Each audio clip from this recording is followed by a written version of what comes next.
teman-teman semuanya, Assalamualaikum. Selamat datang di Bincang Asik seputar hukum episode keempat.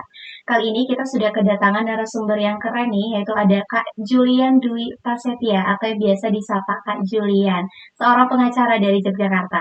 Halo Kak Julian, apa kabarnya? Alhamdulillah baik. Terima kasih sudah diundang ya. Alhamdulillah. Terima kasih juga Kak sudah berkenan untuk mengisi topik pada hari ini. Nah, teman-teman, Oke. sebelum kita bincang-bincang sama Kak Julia nih mengenai dengan begini jadinya Desa Wadas, saya mau bacakan dulu CV singkat dari narasumber. Kak Julian ini adalah seorang lawyer atau pengacara di Lembaga Bantuan Hukum Yogyakarta dan saat ini menjabat sebagai Kepala Divisi Advokasi LBH Yogyakarta.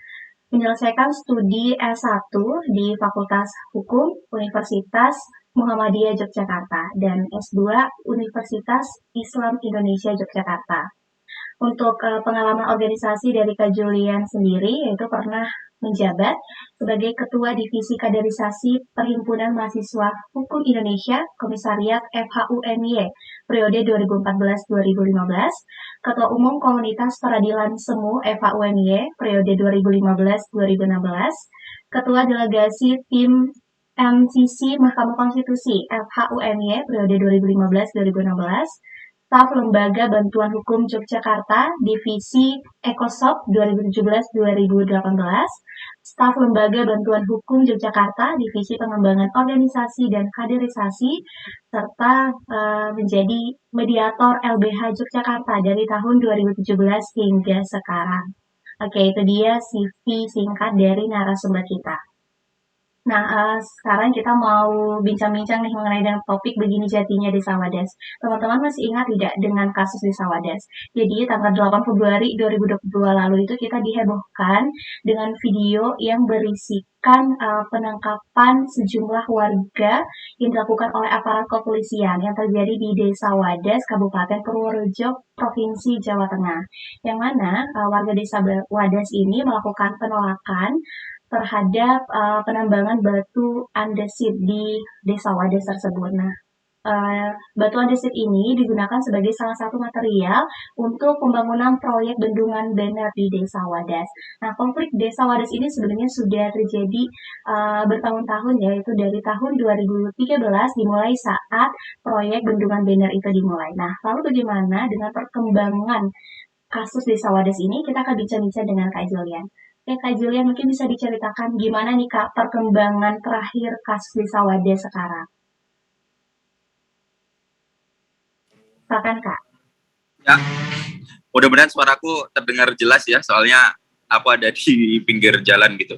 Jelas. Ya, tanggal 8 ya, kita tahu tanggal 8 sampai tanggal 11 itu terjadi penangkapan ya, 67 warga itu ditangkap, dan menurut kami itu adalah bentuk represi terhadap gerakan kemanusiaan yang ada di Desa Wadas maupun gerakan lingkungan hidup. Kondisinya sih hari ini wadon wadas atau perempuan-perempuan dan anak-anak di sana itu coba move on, mereka memulai ini lagi ya, memulai kegiatan seperti biasa gitu, karena tanggal 8 sampai tanggal 11 represi itu kemudian memberikan dampak yang luas gitu ya, trauma terhadap wadon wadas atau ibu-ibu di sana, kemudian orang tua dan anak-anak itu memang memberikan trauma yang sangat luar biasa sekali ya, dan sampai hari ini itu pun masih dirasakan gitu. Jadi fokusnya teman-teman yang ada di sana pertama ya itu mengembalikan suasana Desa Wadas seperti sedia kala gitu. Tentu sedia kalanya kita agak susah kalau misalnya itu sebelum ada kebijakan proyek strategis nasional gitu ya. Jadi sebenarnya konflik ini muncul itu karena ada kebijakan dari negara terkait proyek strategis nasional, di mana wilayah Desa Wadas itu sebagai wilayah batuan andesit pertambangan untuk menyuplai bendungan bener. Jadi dia bukan site terkait proyek strategis nasionalnya itu sendiri gitu.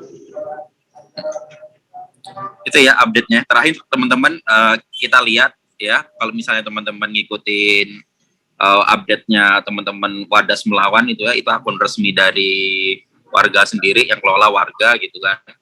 Kita lihat aktivitas-aktivitas mereka gitu kan. terakhir mereka melakukan doa ya.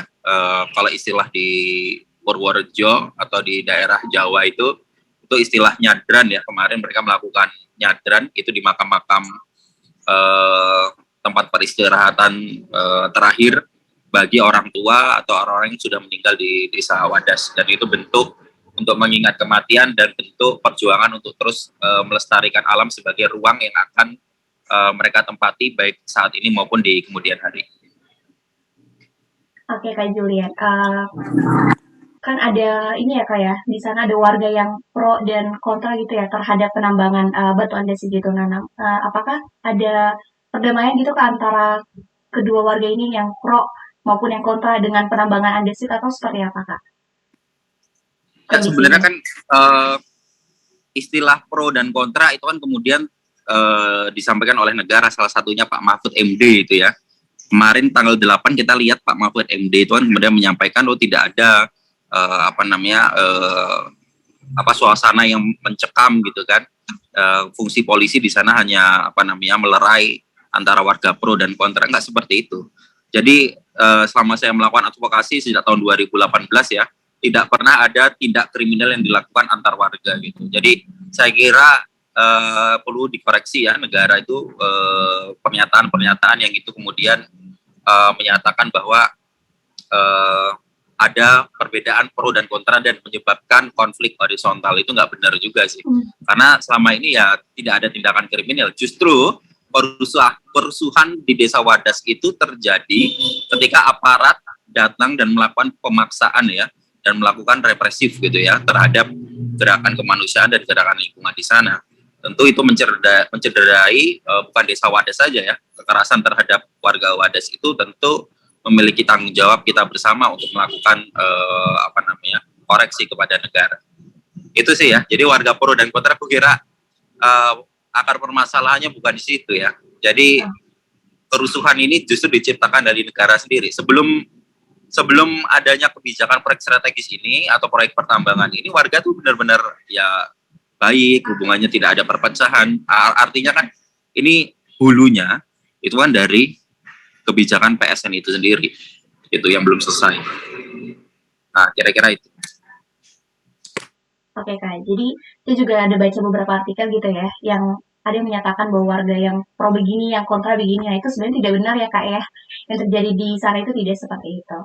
Oke Kak, nah apakah warga di lingkungan sana tuh Kak, di sekitar desa Wadas itu mereka sebenarnya punya sertifikat hak milik tidak Kak, atau seperti apa?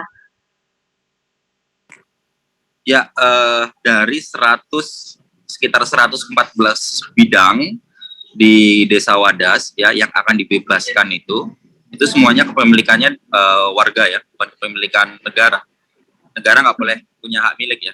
Tapi kalau misalnya kita lihat alasnya di sana, ada yang punya sertifikat, ada yang punya giri. Kalau giri itu kalau bahasa di undang-undangnya itu ini ya, letter C gitu. Jadi letter C, jadi bukti-bukti memang yang itu bukti kuat dan bukti yang disempurnakan dengan bukti-bukti lain ya, itu memang milik warga semua. Jadi memang yang dirampas itu bukan sekedar tanah ya, kalau misalnya kita lihat di sana, tapi itu kehidupan mereka. Aku lihat ada hubungan yang kuat antara tanah dengan warga gitu. Nah, ini yang kemudian menimbulkan konflik karena ada perbedaan pandangan ya.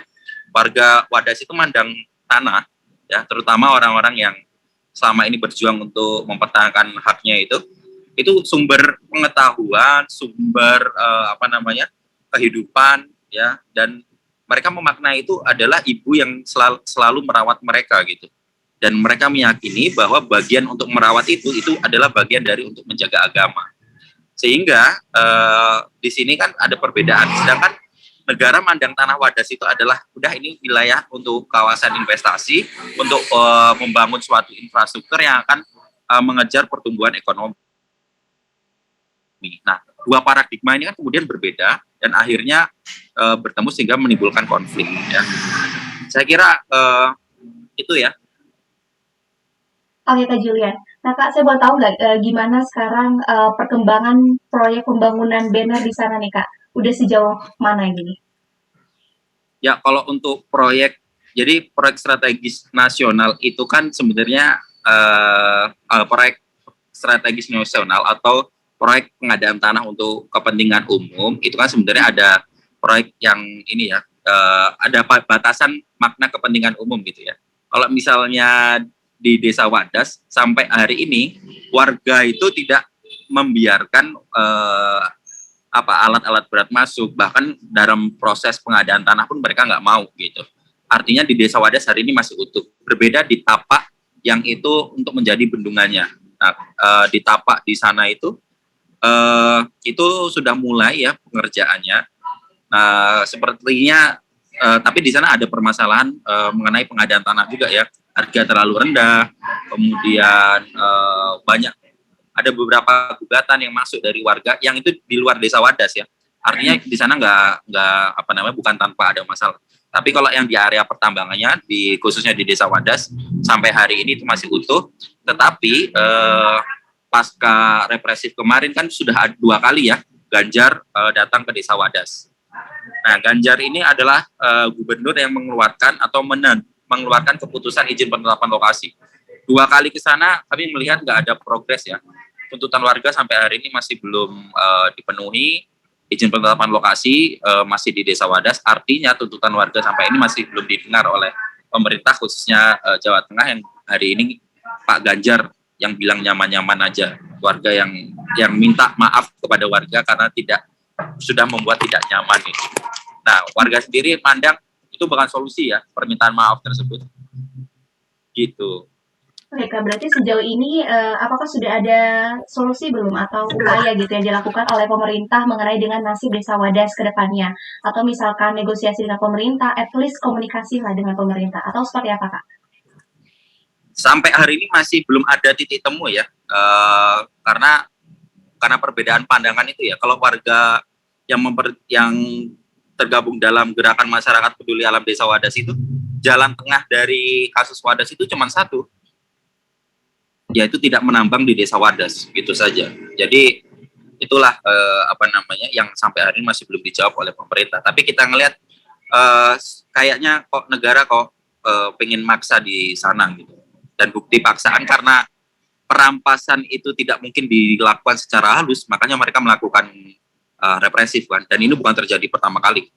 Tanggal 23 April itu pernah dilakukan ya tahun lalu. Jadi belum genap 1 tahun itu sudah berkali-kali warga itu direpresi. Gitu. Tapi berkali-kali terakhir ya, berkali-kali direpresi, saya melihat komitmen warga untuk tetap berjuang itu. Gitu. Oke Kak Jian, terima kasih banyak Kak mengenai sharingnya tentang kondisi atau perkembangan saat ini mengenai dengan Desa Wadas. Nah, terima kasih banyak ya sekali lagi. Dan buat teman-teman yang mungkin mengikuti kasus Desa Wadas, saya harap video ini bisa memberikan knowledge atau pengetahuan kepada teman-teman. Dan mohon dukungannya juga untuk bisa subscribe, like, komen, dan juga share video ini apabila teman-teman semua rasa bermanfaat. Oke, sekali lagi terima kasih Kak Julian. Ya, selamat beraktivitas ya Kak ya. Iya, terima kasih. Assalamualaikum. Sukses selalu. Amin. Terima kasih Kak.